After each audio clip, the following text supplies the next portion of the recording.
आउज़ुबिल्लाहिमिनश्शैतानिर्रजीम बिस्मिल्लाहिर्रहमानिर्रहीम. Assalamu alaikum students. Hope you all are fine. In previous lecture we complete the word problems of exercise 1.6. Now we will start review exercise of unit number 1. The question number 1 is select the correct answer in each of the following. MCQs में जो MCQs solve करने वाला होगा मैं आपको solve करके बताऊंगी. तो सबसे पहला MCQ है the order of matrix 2 1 is. Order में सबसे पहले हम क्या लिखते हैं? पहले हम रो लिखते हैं और फिर कॉलम लिखते हैं. मैंने आप लोगों को इसकी हिंट भी दिया था कि ऑर्डर में आर आता है, इसलिए सबसे पहले हम रो लिखते हैं. तो ये देखें इस मैट्रिक्स में एक रो है और दो कॉलम है, तो इसका मतलब इसका ऑर्डर क्या होगा 1/2. तो correct option is option B. Second है कि ये आपके पास एक मैट्रिक्स दिया हुआ है, आपने बताना ये कौन सा मैट्रिक्स है. देखिए आपके पास नॉन डायगोनल एंट्रीज 0 है और डायगोनल एंट्रीज जो है उसमें कुछ है, तो इसका मतलब ये डायगोनल मैट्रिक्स तो है. लेकिन अगर डायगोनल एंट्रीज दोनों सेम होती हैं तो ये क्या होता है स्केलर. और अगर डायगोनल एंट्रीज यहाँ 1 होती तो ये यूनिट मैट्रिक्स होता है या आइडेंटिटी. तो यहाँ 1 की जगह लेकिन दोनों सेम है, इसलिए ये स्केलर मैट्रिक्स है.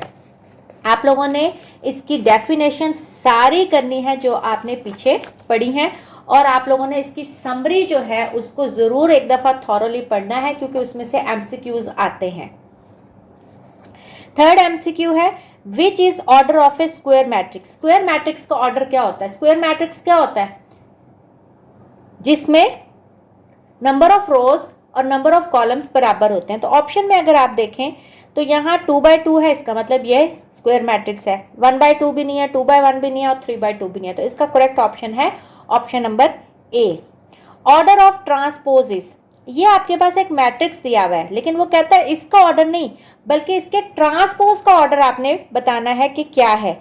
तो सबसे पहले हम इसका ट्रांसपोज लेंगे और फिर उसके बाद इसका ऑर्डर फाइंड आउट करेंगे. तो हम इसका लिखते हैं मैट्रिक्स पहले, फिर उसका ट्रांसपोज लेते हैं. ये हमारे पास फोर्थ पार्ट है. सबसे पहले हम मैट्रिक्स लिखते हैं 2 0 3 1 1 2. अब इसका ट्रांसपोज अगर लें तो ट्रांसपोज क्या हो जाएगा? सबसे पहले ट्रांसपोज में हम क्या करते हैं? रो को कॉलम में चेंज करते हैं. तो ये आपके पास रो है, ये क्या बन जाएगा कॉलम. फिर ये रो है, ये भी कॉलम. ये रो है, ये भी कॉलम. अब इसका अगर आप ऑर्डर देखें तो ऑर्डर में सबसे पहले क्या लिखते हैं? रो. तो अब इसकी रो कितनी है? 2 बाय और कॉलम कितने हैं? 3. ठीक है, तो इसका आंसर आएगा 2/3. तो इसमें आपके पास फोर्थ वाली में ऑप्शन कहाँ है? 2/3. ये बी में है, तो इसका मतलब B is the right option. इसका अगला MCQ है फिफ्थ एडजॉइंट ऑफ 102-1. एडजॉइंट में हम क्या करते हैं? डायगोनल एंट्रीज की पोजीशन चेंज करते हैं और नॉन डायगोनल एंट्रीज के साइन. तो यहाँ पोजीशन चेंज करें तो -1 ऊपर आएगा और +1 नीचे आएगा. ठीक है, और नॉन डायगोनल एंट्रीज के साइन चेंज करेंगे तो यहाँ 2 है, यहाँ -2 आएगा. तो अगर आप देखें तो इसमें ये option A is the right option. ये किसी बच्चे की बुक है और उसने उसका रॉन्ग आंसर लगाया हुआ है, तो इसका करेक्ट ऑप्शन है ऑप्शन ए. मैंने उसकी ऑप्शंस करेक्ट कर दी हैं. अब अगला MCQ करते हैं 6 प्रोडक्ट ऑफ XY इंटू 2 - 1. आपने इसका प्रोडक्ट लेना है. प्रोडक्ट लेके देखते हैं. आपके पास है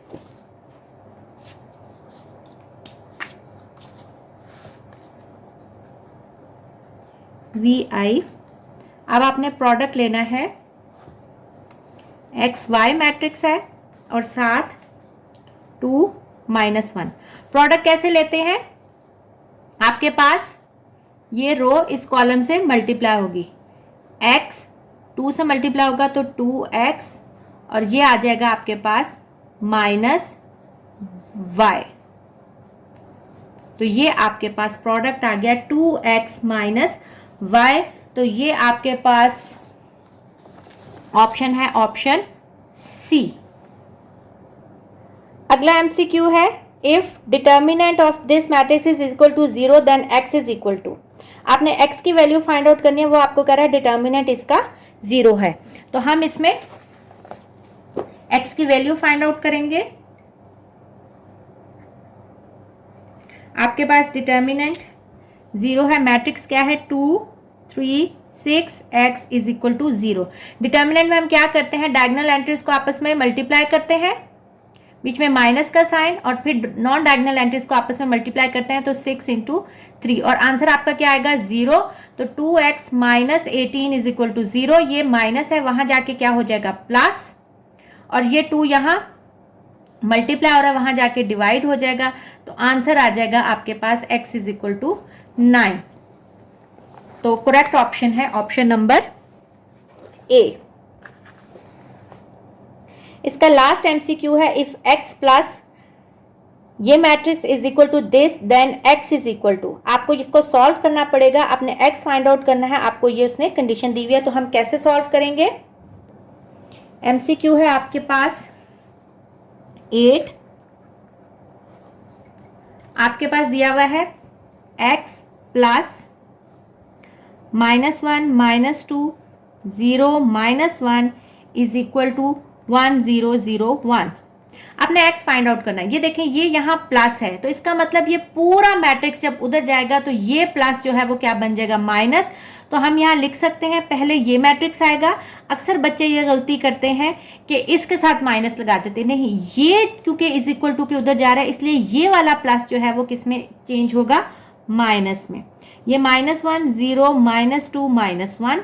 अब जब आप इनको माइनस करेंगे तो क्या होगा, 1 -1 0 -2 0 -0 और 1 -1। सिंप्लीफाई करें, मल्टीप्लाई में आपको पता है माइनस माइनस प्लस होता है, माइनस माइनस प्लस 0 और माइनस माइनस प्लस, तो आंसर आ जाएगा 2 2 0 2। तो इसमें आप अगर देखें तो ऑप्शन डी जो है इज द राइट ऑप्शन, 2 0 2 2। अब इसका हम क्वेश्चन नंबर 2 करते हैं। Complete the following, this matrix is called dash. अगर आपके पास सारे 0 होते हैं तो इसको हम क्या कहते हैं, नल मैट्रिक्स। तो यहां आ जाएगा नल मैट्रिक्स। अब आपके पास नॉन डायगोनल एंट्रीज 0 और डायगोनल एंट्रीज 1 है, तो इसको आप क्या कहते हैं, आइडेंटिटी, या इसको हम नाम यूनिट मैट्रिक्स भी है, दोनों ही इसके नाम है। तो ये बन जाएगा आइडेंटिटी मैट्रिक्स या यूनिट मैट्रिक्स। इसका third fill in the blanks है एडिटिव इनवर्स ऑफ। आपने इसका एडिटिव इनवर्स लेना है। एडिटिव इनवर्स क्या होता है कि अंदर के जितने साइंस हैं वो आप क्या कर देते हैं, चेंज। तो यहाँ +1 था, यहाँ -1 हो जाएगा, यहाँ -2 था, यहाँ +2, 0 के साथ कोई फर्क नहीं पड़ता, और यहाँ -1 था, यहाँ +1। तो ये इसका एडिटिव इनवर्स बन गया। अगली फिल इन द ब्लैंक्स है, in matrix multiplication in general A B B A के बराबर होता है। मैंने आप लोगों को जब ये क्वेश्चंस करवाए थे तब भी मैंने बताया था, क्योंकि मल्टीप्लिकेशन में ऑर्डर मैटर करता है, तो आपके पास ए बी जो है वो जनरली बी ए के इक्वल नहीं होता। हमने एक क्वेश्चन जो है वो किया भी था जिसमें हमने प्रूव किया था कि ए बी जो है वो बी ए के इक्वल नहीं है, 1.4 का क्वेश्चन था। तो हमें ये पता है कि A B is not equal to B A in multiplication of matrices. अब अगला fifth fill in the blanks है, matrix A plus B can be found if order of A and B. हमें पता है कि दो मैट्रिसेस कब comfortable होते हैं एडिशन के लिए, जब उनका ऑर्डर क्या हो, सेम हो। तो मल्टीप्लिकेशन में उनका ऑर्डर क्या होना चाहिए, एडिशन और सब्ट्रैक्शन में उनका ऑर्डर क्या होना चाहिए, सेम। मल्टीप्लिकेशन में सेम नहीं होना चाहिए। तो यहाँ उसने आपको मल्टीप्लिकेशन पूछा है, तो ऑर्डर उन दोनों का क्या होना चाहिए, same. A matrix is called dash matrix if number of rows and columns are equal. Matrices के अगर नंबर ऑफ रोज और कॉलम इक्वल होते हैं तो हम उसको कौन सा मैट्रिक्स कहते हैं, हम उसको स्क्वायर मैट्रिक्स कहते हैं। और अगर अनइक्वल हो तो उसको हम क्या कहते हैं, रेक्टेंगल मैट्रिक्स। अब हम इसकी रिव्यू एक्सरसाइज का क्वेश्चन नंबर 3 करते हैं। क्वेश्चन नंबर 3 है, अगर आपके पास दो मैट्रिसेस उसने आपको इक्वल दिए हुए हैं, उसने आपको कहा है कि आपने ए और बी जो है वो फाइंड आउट करना है। इस तरह का क्वेश्चन आप ऑलरेडी एक्सरसाइज 1.1 में कर चुके हैं। अगर आपके पास दो मैट्रिसेस इक्वल होते हैं तो इसका मतलब है उसकी तमाम कोरेस्पॉन्डिंग एंट्रीज भी क्या है, इक्वल। कोरेस्पॉन्डिंग क्या होती है, जो सेम पोजीशन पे होती है। तो हम क्या लिखेंगे,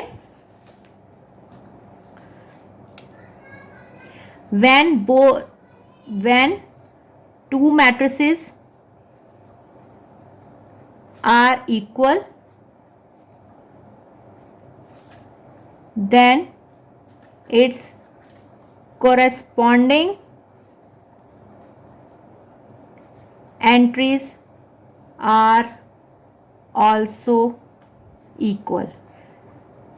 जब दो मैट्रिसेस इक्वल होते हैं तो उसकी कोरेस्पॉन्डिंग एंट्रीज भी इक्वल होती हैं। सो वी हैव, तो हमारे पास क्या बनेगा, a + 3 किसके बराबर होगा, इसकी कोरेस्पॉन्डिंग एंट्री कौन सी है, a + 3 बराबर होगा -3 के। ठीक है, इसको आप इक्वेशन 1 का नाम दे दें। और b किस वाली एंट्री में है, इस वाली में, उसकी कोरेस्पॉन्डिंग एंट्री क्या है, b - 1 जो है वो बराबर है 2 के। इसको हम इक्वेशन 2 का नाम देंगे। तो फ्रॉम इक्वेशन 1 आप इसको सॉल्व करें, a + 3 = -3, ये यहां प्लस है वहां जाके माइनस हो जाएगा, तो a आपके पास बन जाएगा -6। आंसर को हाईलाइट जरूर किया करें। और फ्रॉम इक्वेशन 2 आपको इसने a और b फाइंड आउट करने के लिए दिया था, तो इक्वेशन 2 से आपके पास b - 1 2 के बराबर है, ये यहां माइनस है वहां जाके प्लस हो जाएगा, तो ये b आ गया आपके पास 3।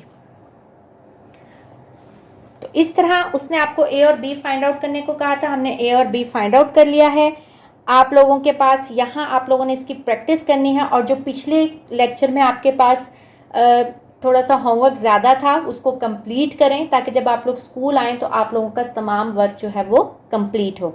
ओके स्टूडेंट्स, टेक केयर, अल्लाह हाफिज़।